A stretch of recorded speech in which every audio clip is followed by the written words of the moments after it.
Hello, I'm Rob Sink, product specialist for the Control Instruments business unit for Yokogawa. Today we're going to go through the steps on resetting the controller, the UT55A, back to factory defaults.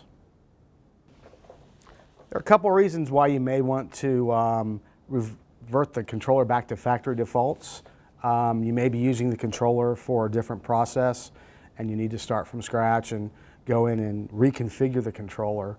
Or for example, someone may have gone up to the controller, made some settings that you're unaware of, and he doesn't remember what's been changed. You may need to go back to factory defaults at that point. Pretty straightforward to do that. What you're going to do is go up to the controller. We're going to hold the left arrow and the parameter key for 3 seconds. That'll take us into the setup mode.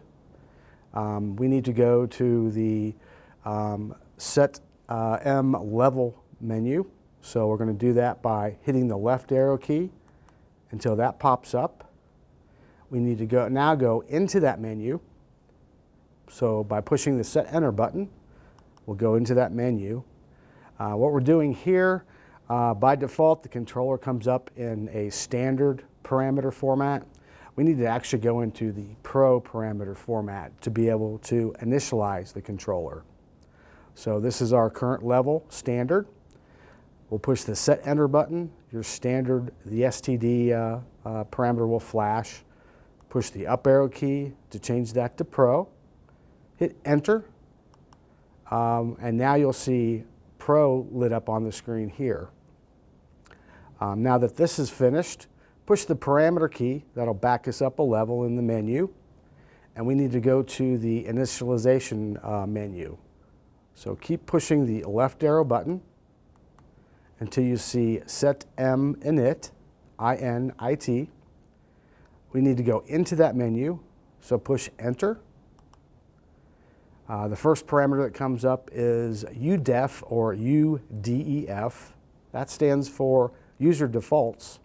We're looking for factory defaults, so push the down arrow button, and that takes you to factory defaults, or FDEF, F-D-E-F.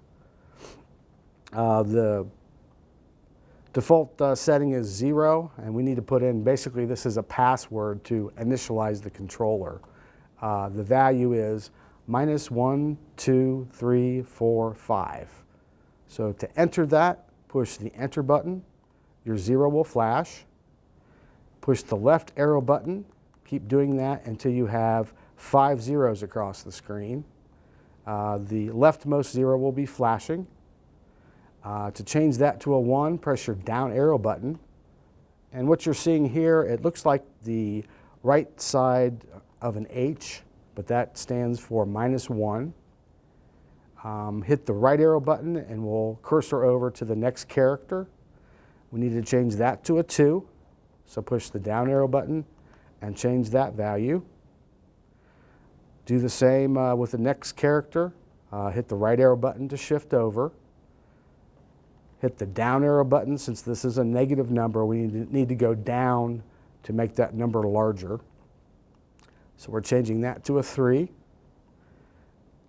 Shift again to the next character, make that a 4 with the down arrow button. Our last digit, that's going to be a 5. So use the down arrow key again, change that to a 5.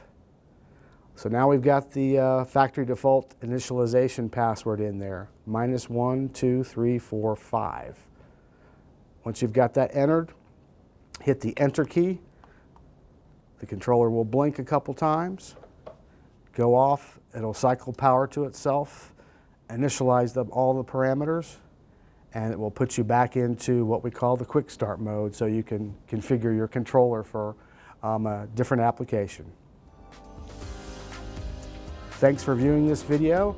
If you have any more questions on this controller or any other Yokogawa products, please give us a call at 800-524-7378. Thanks.